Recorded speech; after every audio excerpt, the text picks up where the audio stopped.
from the podcast, Grant's Rants Hollywood Talk. It's Grant's Rants Small Talk. Real Housewives of New York City Rundown.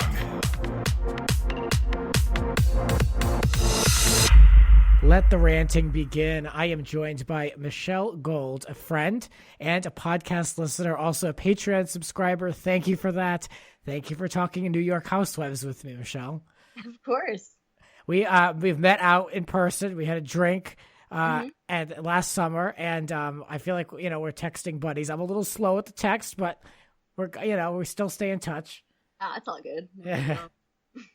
Well, thank you for coming on. Let's talk about season 12, episode 6, Just the Sip. I don't know. This episode to me was kind of like a meh. Like, this one would be one to miss. If you had to miss one so far, I think this would have been okay. Even Dorinda Medley in her little after show on YouTube said it was kind of a transition episode, which I don't disagree with. What are your overall impressions so far? No, I agree completely. This was a transition episode. It's totally setting up this lunch that Dorinda could not let go. There was no letting go of this lunch every time you saw her, pretty much, once she started with that. Otherwise, I mean, it was cute in the comedy show, I guess. It was a little wah-wah, though, honestly, with that. But just the whole episode wasn't your thing? Well, just mostly. So I found some fun stuff in it that I liked, but like that comedy show was it's not like the best of the, kind of gatherings I've seen with those women. True. Yeah, this was definitely the later side. The show opens, though. We'll start at the top. And, of course, this is a rundown for those who are just tuning in for the first time. This is the highlights, the lowlights, and we're just going to buzz through it because why not? It's 30 minutes or less. Let's get started. A Tavern on the Green, which is a place I actually have had a dinner at out in Central Park one summer night. It was really incredible, and it's so nice to see this on TV. Have you ever been there? I've never been to Tavern on the Green, but I was so... Just in general, watching this episode, you're seeing so many people out. You're kind of like, oh. I know, especially in New York. Yeah. And I just think of the nice dinner I had. But Lou is there with Jacques, who I find to be incredibly boring. I have no interest in catching up with him. I'm not interested at all. Apparently, he is good at comedy, so we're told. Yeah, this was a brand new thing to me. Jacques was a comedian. Yeah. And I like the way Luann kind of says it as if she explains it later, but at first it's like as if we should all know, yeah, he's a comedian. Oh, yeah, who knew? She says that she's new to comedy, okay? And she said that the show is all new. I am so tired of hearing about the cabaret. And I think the cabaret is something that can evolve, but how new can it be when you only have 3 singles that you play over and over, or maybe 4 at this point? How new could it be? You don't have the catalog of Cher or Britney. No, I agree. And also it was, I realized I looked up because it was September of this year that they had, or last year that they had that conversation.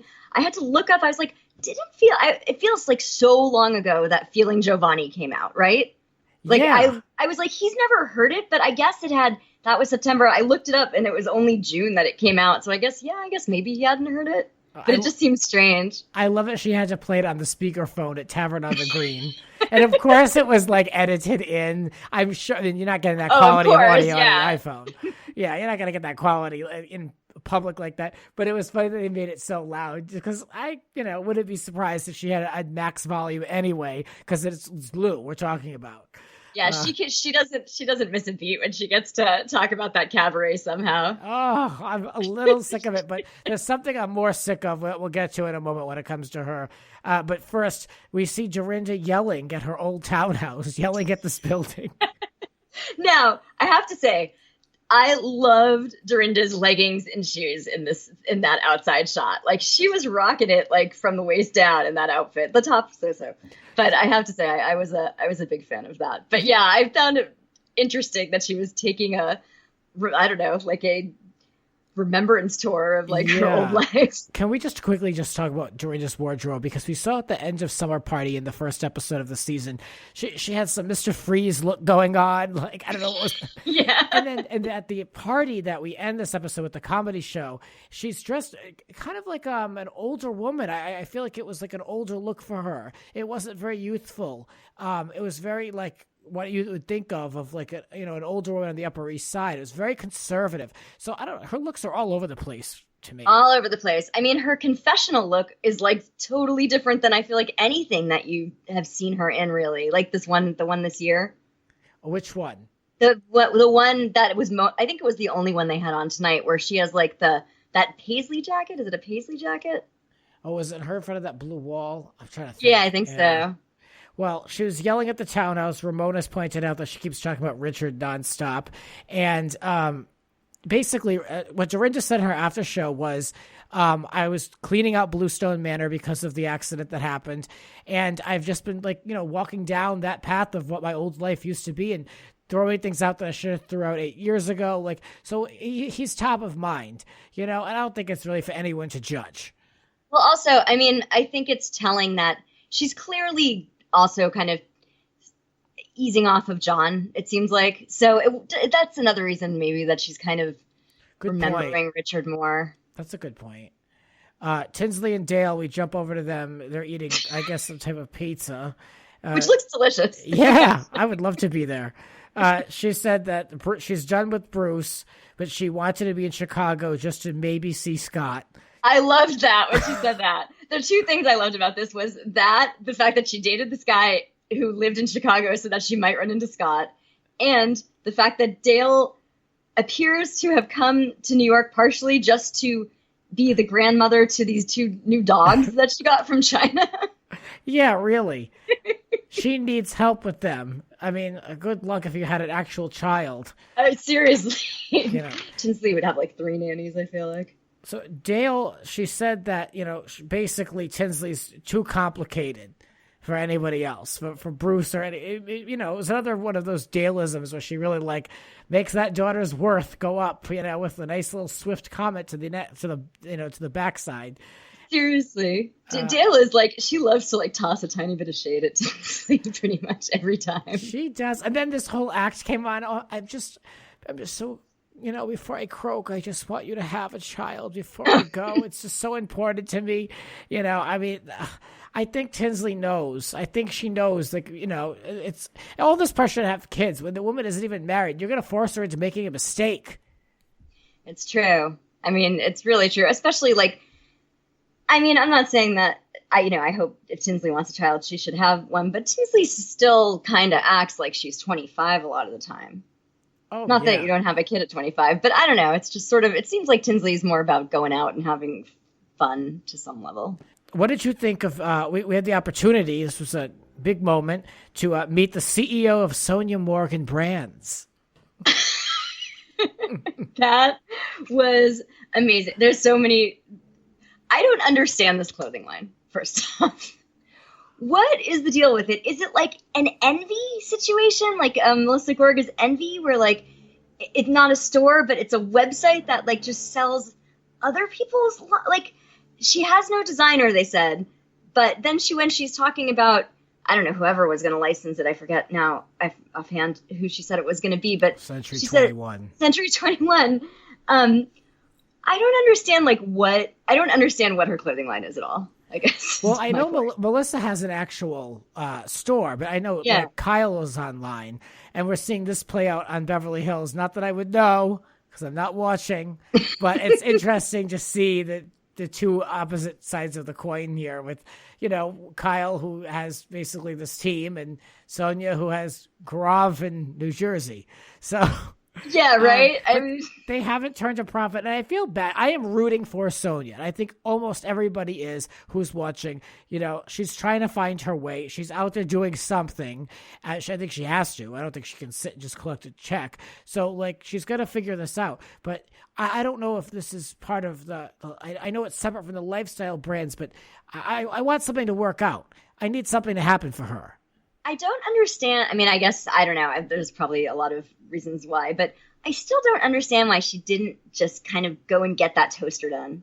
It seems like so many people would have bought that toaster. I'd at least do a limited set. I'm going to make 1,000, ones of these. They're all going to come with a number, an authenticated number, just something kitschy. I mean, if she did it now, I bet people would still buy this toaster Right. much more so than they buy this clothing line, which I don't even really understand. Again, I don't really know what's in her clothing line. I guess the dress that she was wearing when she went to Englewood And or she- what? yeah.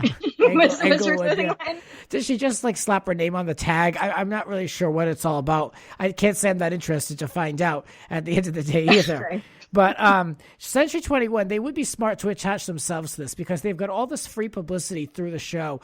And, you know, it's not like Sonia Morgan is an absolute nobody, just Sonia from the Upper East Side at a townhouse somewhere or wherever she's from. It's, you know, she is a public figure. So I'm surprised that some brand isn't capitalizing off of this. And so maybe it's going to be their gain. It would actually be smart because Century 21 kind of the age range sort of matches with their clientele, I feel like. And I mean, I don't know. That would probably be a good move for her. Yeah, I think it would make sense. Let's move on to, I don't know, do we want to talk about this Leah Rob FaceTime call? They're both Okay. single and boring. And There's one thing I want to say about it, basically. Outside of, I did like Leah's thumb tattoo. I thought that was kind of cool looking. I was very But- distracted by the hand tattoos. Yeah, I like the thumb one though. However, yeah, all of this conversation to me was boring, except for the part where she says that the priest hit on her and asked her how many sexual partners she had. Was that, That was real? amazing. It was that I don't real? know. I wonder. I know. I took that as tongue in cheek, but who knows? Moving on to speaking of Leah, her and Ramona, they had this moment before they attend this amazing comedy show. We see classic New York, them in the back seat of the car, and basically, what was I gonna say? Yes. So she says, Ramona says, "Oh, hi, Leah, how are you?" Very much like, "Hi, Bethany, how are you?" Again, at that infamous scene on the street.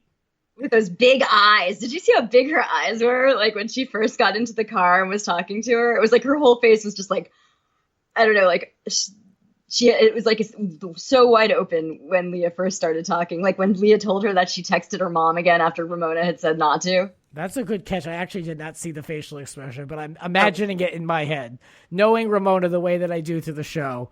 Yes. I will say though, I thought that this was a sweet moment. I feel like with Ramona, she likes to be the one someone genuinely confides in, especially when it's just like her and somebody else. And I actually thought it was kind of sweet by the end of it. Yeah, I wrote this down because Leah says she feels judged. Ramona gives her advice. She, gives, I think, some good, I will say, I almost feel like it's sacrilegious to say, but it's like, I feel like she gave some good advice by telling her to confront the mother, text me nothing, bring flowers, prepare to apologize. I mean, I would say that's pretty good advice. No, I think it was, especially, I mean, considering what Leah's let drop about like what the situation was when she was drinking when she was a teenager, it seems like it went pretty south. So I would imagine that her mom at least would probably want to see her in person or at least talk to her on the phone. But I'd say see her in person as being that they live right in the same city. Yeah, I guess this is the big story. Leah teased in the press that there was something that she was trying to avoid, and she basically was forced into it because she was on the show, and it involved her parents, so it's probably going to culminate in another big sit-down with cameras for the first time, because obviously no one's used to this because it's her first season. So we'll see how it plays out. I'm sure we'll hear all about it. Ramona is always in front of the step and repeat. Did you notice that? Like every single time you see her at one of these, she's in front of that step and repeat, no matter what else is going on. I'm glad you called this out. We'll add this to our informal segment of Ramona social climbing of the week. I don't know what she needs to be in front of all these cameras for, but it's not even her event, but okay. She's there. Dorinda immediately wants to have lunch with Tinsley and Leah, Leah being the mediator. Tinsley is immediately not into it. So, of course, by her not being into it, that gives Dorinda all the ammunition she needs to go after her once again and call her out. I don't get why Dorinda keeps coming for Tinsley, although I did enjoy Leah's face during this whole exchange. Dorinda is just coming on too strong. We don't really... I don't know why she It should have been an agreement. It should have said, like, look, let's plan to get together for lunch, Tinsley. And, would you want to bring Leah along? Like, I'd be cool to have her there as a mediator, just to keep everything cool between the two of us. I would make it kind of like a suggestion. But, to tell her, well, you're going to be there and you're going to mediate, that's what put Tinsley in a bad spot. Because that's right. The mediate comment, I think, was really. That made her feel like she didn't have a choice. Yeah. Anyway, we'll get into that because it picks up at the end of the episode, of course. So basically, Jacques, he set up Ramona in a perfect producer way by asking her if, she has ever been a bully. And then she says, what did I say? That was so mean. And they go right into that montage, which is so great. She owns it, though, kind of. Like, I will say, I appreciate that about Ramona. Like, as opposed to, like, when it goes to Dorinda, like, Dorinda doesn't really own it the same way. Like, even though Ramona will protest, like, she owns it that she does that bullying kind of stuff. And she kind of does it with a wink sometimes. I wish that they included in the montage, you do not support other women. Do you know how upset you got Dorinda with the nutcracker? Like, because that was just like that's one of my favorite of all time. And, she's just yelling in the phone, but it can count as bullying. Sure. Why not? Yeah. I mean, also, it's definitely bullying, but I think I'm ready to not see that walk on the bridge any longer with Bethany and Ramona. Like, it was kind of harsh when it happened, and it's been rehashed a bunch. And it really has. I mean, they even revisited it like maybe 3 years ago, and so it was. Yeah, I agree. That Brooklyn Bridge walk it's really old news. And then Dorinda was treated to a montage as well of her moments. But it's harder for me to put a label on Dorinda that she's a bully. I know that certain people feel like she definitely is, but I don't know. I feel like I can relate to her more than most, but it doesn't mean that she doesn't have her moments. But again, as my grandmother says, they're paid to be bitches. They're paid to be bullies. That's what they have to be there for. This is very true. And I will say, when Dorinda mostly starts to be aggressive is clearly when she's had a couple drinks in her. Right. And so otherwise I don't find her to be quite so much. Sometimes she's a little more self-righteous than I quite understand. But she's had a couple drinks. I mean, the next then, which I don't mean to go forward, but the next thing then where she is so happy when Luann takes that drink. Oh, I couldn't get over that. Luann talking about, she hasn't drank since probation and immediately taking a drink in that same moment. Right. And there's no way that was her first drink there. Like, that was a pretty easy down drink, I noticed. Right. And why would you start with that, with picking up someone's random glass? Wouldn't you pour yourself a glass of red wine in the privacy of your own home? Yeah. But it was definitely for the cameras. The thing is, I am so done with hearing about Luann and the probation and the arrest and the mugshot coming up on the screen. And is she drinking? Should she not be drinking? I like what Sonia said. Like, she should not be drinking, not without me, or something like that. No, although I will say, when Elise speaks up, I love that Dorinda, after yelling at her last line to her is, mind your own garden. What does that even mean? That's such a Dorinda line. It was so great. That's just how she ends it. She doesn't want that chick to speak up, and that's it. Yeah, Elise is like an under 5. I mean, she'll get 3 or 4 lines an episode if she's lucky. This week was, she basically passive aggressively said to Luann, "So you're not an AA?" After all the public, display that we had to get of her showing all this contrition and the soup kitchen and all this. Yeah, although I will say when Luann was like, well, at least now I don't have to worry about being arrested for taking a sip of vodka, I was like, that does sound terrible.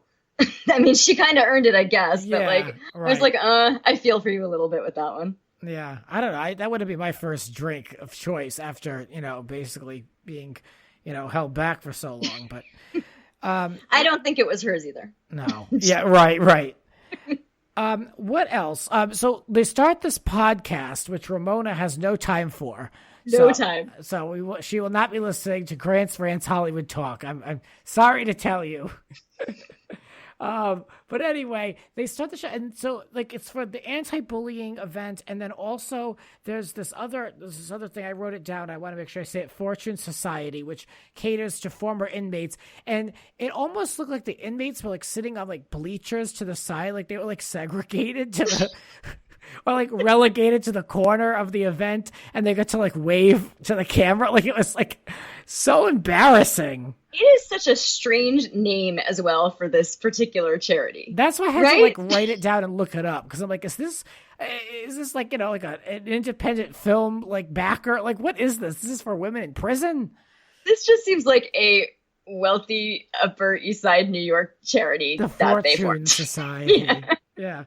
I don't know what it's supposed to all mean, but that's probably my own ignorance for not looking it up. I'm sure they do good things, but I mean, it's an odd choice for a name for that. But now Jacques is called up on stage. We're having to revisit the pirate joke. Oh my God, this one too. Can we just be done with this as well? It is classic Roni, and I love going back and watching those episodes, but like, I mean, she's still denying that she didn't sleep with this guy when we saw it and heard the phone calls.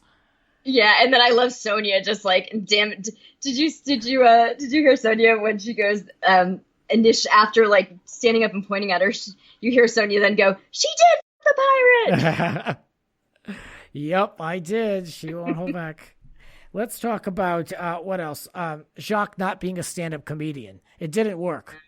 Nah, yeah, it didn't work. He just wasn't. I don't even think it was just. I know they were saying the accent was hard to understand, which I kind of felt bad for Jacques a little bit with that, because that's a little bit of a tough one to get past realistically. But he just didn't seem to have like very good comic timing from the little that they showed. No, from the little we saw, I wasn't impressed. I mean, I wasn't impressed with the whole thing, but anyway, whatever. Neither was Dorinda. No. She was the one scrolling on her phone, right, with the Chanel, where somebody was scrolling on their phone and they showed like the Chanel website. I'm pretty sure it was Dorinda. And of course she leans over and says in the middle of the show, like, "Oh, so you're not interested in lunch, huh? You don't want to go on to lunch?" Oh, who cares about the stupid lunch? I know, she just starts like yelling. I wrote that. She just starts yelling in the middle of the show, like while he's still on set. They were so rude. Like the half of them, at least, were like so rude at the show. Oh, definitely. And they got up and had to go to the bathrooms. Sonia said it was dead. Of course, I was interested to see David Yontef was featured at the end. He was one of the guys on stage. He has been on this podcast talking about New York Housewives 2 episodes, I believe, prior to this one. So 3 episodes prior to this one. So he's definitely in the mix, as we know. Oh, so, nice. Yeah, I listened to Out in the Wild a fair amount. What else? Dorinda pointed out again at the end of all this that Tinsley was very apprehensive about going to lunch, and Leah said that Dorinda was intimidating. But, of course, she took this the wrong way because, you know, Dorinda thought this was a positive, that she's intimidating. But, no, she's intimidating when she's drunk and, you know, the way she speaks to people so directly under the influence. I think Dorinda views herself as an intimidating, like, you know, like she's like a contender. You know, like I don't really know if she's that intimidating in everyday life, but when you got someone like, you know, again, you mentioned earlier, she's aggressive with the alcohol. She likes to come at people when she has a couple drinks in her. Like that's kind of sport for her, it seems like. Well, that was pretty much it that happened to this episode. Not much else happened. They went down slides. I mean, we don't need to talk about that. I mean, it was funny. Did you catch when at the beginning of this scene, like when Tinsley talks about ending Bruce, Ramona has this like subtly shady comment where she goes, "I am proud that Tinsley has made a decision to end something."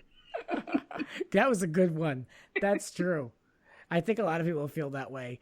I don't know what to do with Tinsley. I'm not really invested because I know that we're not going to see her, you know, for too much longer. So, you know, it's like we know how it ends, you know, so whatever. Oh, one other funny thing, though, that happened during this is that they're all yelling at one another, but Ramona's, like, not directly involved. So she, like, jumps in and everyone goes, "Am I scary?" And everyone ignores her. Oh, Ramona. No, you are. You're just obnoxious. Final thoughts. Let's go into our final thoughts. What can we say with these? My final thought really is, while watching this episode, while I do find it entertaining, I was a little concerned that the season was slowing down. And then I saw the preview for next week where they're going to go on this wine tasting trip. And it's like fall harvest and all this. Again, they're leaving the city, which I don't love, but I am curious to see what they're all going to do together. And I wonder what's going to happen with this lunch. Is it going to happen? Oh, that's right. I wonder if it is going to happen on the next episode, or if it's going to wait, because it does seem like that whole episode was them going to like some kind of wine country, right? Or that's what we were teased, yeah. So I'm curious. I'm sure by now, though, once this is published, people would already know exactly what's in the next week's show. But as of now, I don't know. But I mean, that lunch is going to be so overproduced and overdramatic as it is. I'd almost rather just have them have a conversation. Maybe that's what they'll do. Let's have a conversation right now at the table. That's probably what they'll do with this wine tasting trip. That's my prediction. Could be wrong. Oh, maybe. Or maybe the others will walk away and they'll have their conversation.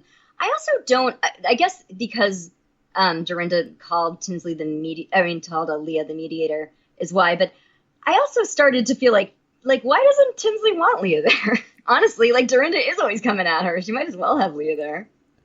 I mean, yeah, we're led to believe that they're such good friends. Yeah, except I think they just met. Yeah, that's kind of what I think too. It's like, oh, Bethany was going to bring you on, but I'm like, never mind. Do you know Tinsley? No, I don't. Well, you're going to meet her right now, and she's going to escort you to the party. Like, that's what I thought. That's what I was thinking about episode 1. No, I think that is pretty much. I get the impression it is. Even when they're interacting, I mean, they seem to like one another, but they don't seem like they really share any history. No. And then she wants to go back and train with that guy, the boxing gym, that very intimidating guy. Why? I don't know. This whole boxing thing isn't really working that much for me, to be honest. Like, I don't know, maybe there's more of Leah with it that makes sense, but it just doesn't really seem to fit very well with anything else going on. I totally thought that was a setup just to have them share a scene together. I didn't know this was going to be like a thing. Anyway, thank you for coming on the podcast and ranting with me. Is there anything you want to promote? Where can people find you? Well, I have a movie that I edited called Poor Greg Drowning, coming out on August 11th on, we haven't been told which streaming channel yet, but it's going to be likely Amazon Prime, Netflix, or Hulu, I would imagine. Mm-hmm. It's a fun, quirky little comedy, and it's a ways off, but if you guys happen to catch Poor Greg Drowning, definitely check it out. Yeah, what is it called again? Poor Greg Drowning. Okay, cool. All right. Well, thanks for coming on the podcast. We'll have to do this again, and hopefully the next episode will bring a lot more content to sift through. Hopefully. It seems like it. Yeah. All right. Have a good night, and thank you for listening. I love you guys for continuing to listen to this rundown. Please tell a friend if they're watching Roni and they just want to have a quick take like this. I know you have a lot of options out there, so thank you for listening to Grant's. This has been Grant's Rant Small Talk, Real Housewives of New York City Rundown. Want more? Join the full conversation on Grant's Rant Hollywood Talk podcast.